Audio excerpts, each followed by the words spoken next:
This is how you should have done. Or you should have said, if that is an impractical one, let us assume what do you do with steel? It is controlled by market. If steel is not controlled even by TISCOs and SAIL, it is controlled by the international market. If international guys bring steel, your steel prices go down. If they don't bring in, your steel prices goes up. Now how can you control? Impossible. So the only way out was to actually go about with an auction. There was no other way you could have thought about and said, I will not auction, I will get it free, allocate it free and allow that the whole thing is, in the inflation will get depressed. This is Sibyllonomics. You can believe it, you cannot believe it. But the fact of the matter is that unless the benefit is demonstrable, it runs the risk of being challenged under Article 14. You have to have the necessary yardstick of equality. What this is allocation is arbitrary. You can allocate free. There is no problem. Provided you have a quid pro quo which is demonstrable and measurable. Where is the demonstration? Where is it measured? Oh, the spectrum prices have ensured that we have got calls at 50 paisa. Who knows, even after spectrum being auctioned, it could still be 50 paisa. We do not know. Unless you break open the egg and make the omelette, you cannot speculate on what the egg will contain. What you are saying is, no, had it been there, this would have happened. This is all your wishful thinking. And this is where I think the problem today is of having an economist as a prime minister. Economist is too serious a subject, made complex by economists. And this particular Prime Minister, by his silence, has made economists a much serious subject. Today you have a charge that nothing is transparent. And that is where I am in. I am not again and again repeating, I am not on the figures.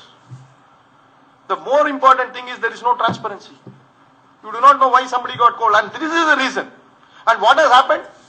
In 2007-8, we imported 50 million tons of coal. In 2011-12, we are importing 70 million tons of coal. And we say we have got 285 billion tons of coal in our reserve. What is the use? We have actually become one of the largest importers of coal. And why have we done that? Because every gram of coal import has got enormous kickback to the ministry. So coal import has got a scam by itself. And this is what is an appalling state of affairs. That we have got coal imports which has gone up by 40% in the last 4 years. And because people are squatting on coal. People get allotment and then transfer their allotment letters. And there is no policy that actually prevents this. Ladies and gentlemen, I think I come to the final few minutes of my presentation. I'll also read some of these things mentioned in the CAG report. He says CCO has not conducted any physical inspection of allotted coal blocks to ascertain the actual progress or production vis-a-vis the progress or production reported by the allottees. Allottees themselves say that we have not done anything or they have done marginally something. And there is supposed to be an officer who is supposed to go and verify. And he has not even verified. If it were in a private sector organization, people would have been shot 6 inches below their belly button. But this happens only in Government of India. That you don't even go, perhaps this fellow would be even claiming TA and DA for it, not having gone to the respective places. And finally, let me come to the numbers. Since GN is also here, I can safely talk about numbers because I am supported by a chartered accountant. What the CAG has done, he has taken the most inefficient producer of coal, namely Coal India, and said this is your cost of mining coal on the open cast mines. He has added 100-150 rupees per ton on the finance charges. He has arrived at the total cost of production. He has again taken the sales price of Coal India, which again must be one of the lowest, In the cost, it must be one of the highest. And in terms of sales, it must be one of the lowest. The difference, he says, it is your profit that each allottee would have nominally got or notionally would have got. Into the tons of coal that geological reserve indicates, he has come out with a figure of 1.86 lakh crores. Again, another argument. Oh, the coal is inside the earth. Mother Earth. It has not been mined. The same thing can be said about spectrum also. Because many companies did not roll out spectrum operations. Oh, so there is no loss. Another specious argument. That look, we are actually trying to put all these policies in place. It took, policy framing is a very complex issue in this country. And only it has taken 6 years to decide whether auctioning for coal block or whether allotment of coal block. Just 6 years. Ladies and gentlemen, I think somewhere down the line, there is a serious issue of governance that is plaguing in this country. Bank guarantees that were given remain unencashed. And you know why? The bank guarantees were worded in such a way that it can be encashed if there were underproduction. But since no production happened, the legal argument is you cannot encash the bank guarantee. So that has become another tissue paper. Stage after stage after stage, if you read this, it makes depressing reading. That where is it that the coal scam that we are talking about, or CoalGate that we are talking about, what is the solution to all these things? Where is it that the governance? It is not that Prime Minister, you can say that the Prime Minister is responsible. Of course he is responsible, and you can't say that he is not responsible. Only the Prime Minister can say I am irresponsible. Rest all of us will say Prime Minister is responsible. But the fact of the matter is we have to understand that this is happening at almost every place. Public sector units which got allocated of coal had no business in sub-allocating it. And if so, was there a very clear-cut policy which says no sub-allocation of coal? What holds true for a bus ticket does not hold true for coal allocation. How is it that the bus ticket has the words not transferable? How is it that the coal allocation does not have this? Secondly, now by this time, a CAG report must have been seriously referred to CBI. Why? Because he says there have been enormous procedural irregularities. He is talking about lack of transparency. He is talking about people who did not actually deserve coal got coal. People who did not, even today, after 5 years, several of these people have got only 1 crore, 1 lakh, 5 lakhs as paid up capital. And another 5 years also they are not going to mine this coal and start their cement or steel plant. They are only looking at an available opportunity to sell the allotment later. And after today in 2012, an interministerial group has cancelled allotment made prior to 2004. What is the cutoff of 2004? You came to power, the previous fellow had to be penalized.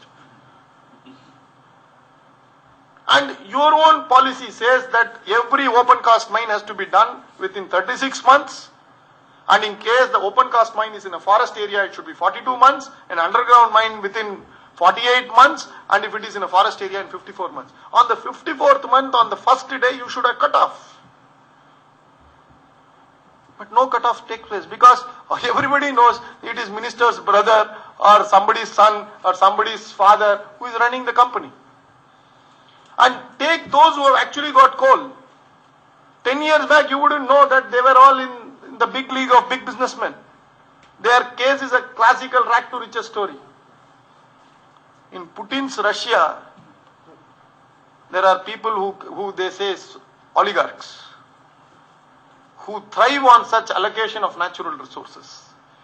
In Putin's Russia, there are no millionaires. Either there are billionaires or there are poor people. And they say that look at Manmohan Singh's India. And here you have enormous amount of oligarchs in coal, in spectrum, and I don't know what is going to come out in Kaveri, Godavari Basin, KG scam, next. Granite scam or a district scam. This is all, rounded off. Regional, sub-regional scam. So we don't talk about it. Even Rajaji Center will not talk about it. It is not even fit to be talked and discussed in Rajaji Center. Let me finish. So, today we are in a very peculiar situation where governance is being questioned. People must feel accountable. We lack, unfortunately, accountability is missing in our public life. And it would seem for this great amount of procedural irregularities, as pointed out by the CAG, nobody puts up his hand, not even an undersecretary, and says, I am responsible. Much less a secretary or a minister. How is this country going to run? For anything and everything, we do not even... In fact, Vittal used to say, he used to say, Ashwam naiva, Gajam naiva, Vyagram naiva cha naiva cha. Ajaputram balim dattvam. For every scam, he says, at least we cannot punish the secretary, the additional secretary. Because Ashwam naiva, no horse, no Gajam, Vyagram naiva cha naiva cha. Secretary, not at all. Ajaputram balim dattvam. He used to say, under secretary is the easy fellow, we will give him a bali. But today even that Ajaputra we are not ready to give bali. And it is very amazing that the Prime Minister defends as if everything is honky-dory. Everything is perfect. And it would seem only the CAG is a fool. It would seem I am not taking any sides with CAG. Please let us be very clear. I am only saying if CAG says so many, that is why my concentration was not on the numbers, though I thought as a chartered accountant I will explain the numbers. But the crux of the issue is the procedural issue. And there are so many procedural policy loopholes. Just read the policy in the coal ministry. And just see the allotment that people have made. And it is very transparent that almost 80-90% of these companies are all fly-by-night operators. Perhaps one or two definitely would have genuinely got coal and they have started using it for the purpose intended. And in this, state governments are equally guilty. Let us not make any distinction between this party or that party, this state government or central government. Let us make it very clear. State government which recommended, what did they do? Orissa government writes a love letter to government of coal ministry. After recommending a particular company, it writes a love letter to coal ministry. Oh, this fellow has not started. You only recommended. And based on your recommendation only, this fellow gave coal. 75 people have got, public sector have got coal. 67 have got, in private sector people have got coal out of 142. We are focusing on the 67. We need to focus on the 75 also. Yes. That will be far more, it will stink far more.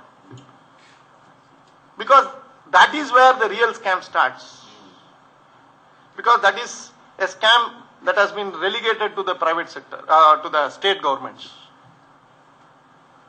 And the private sector allotment by the government of India is a government of India scam. I do not know what will happen, but I have a small solution here. And this solution flows from a judgment of the Delhi High Court in the Sukram case.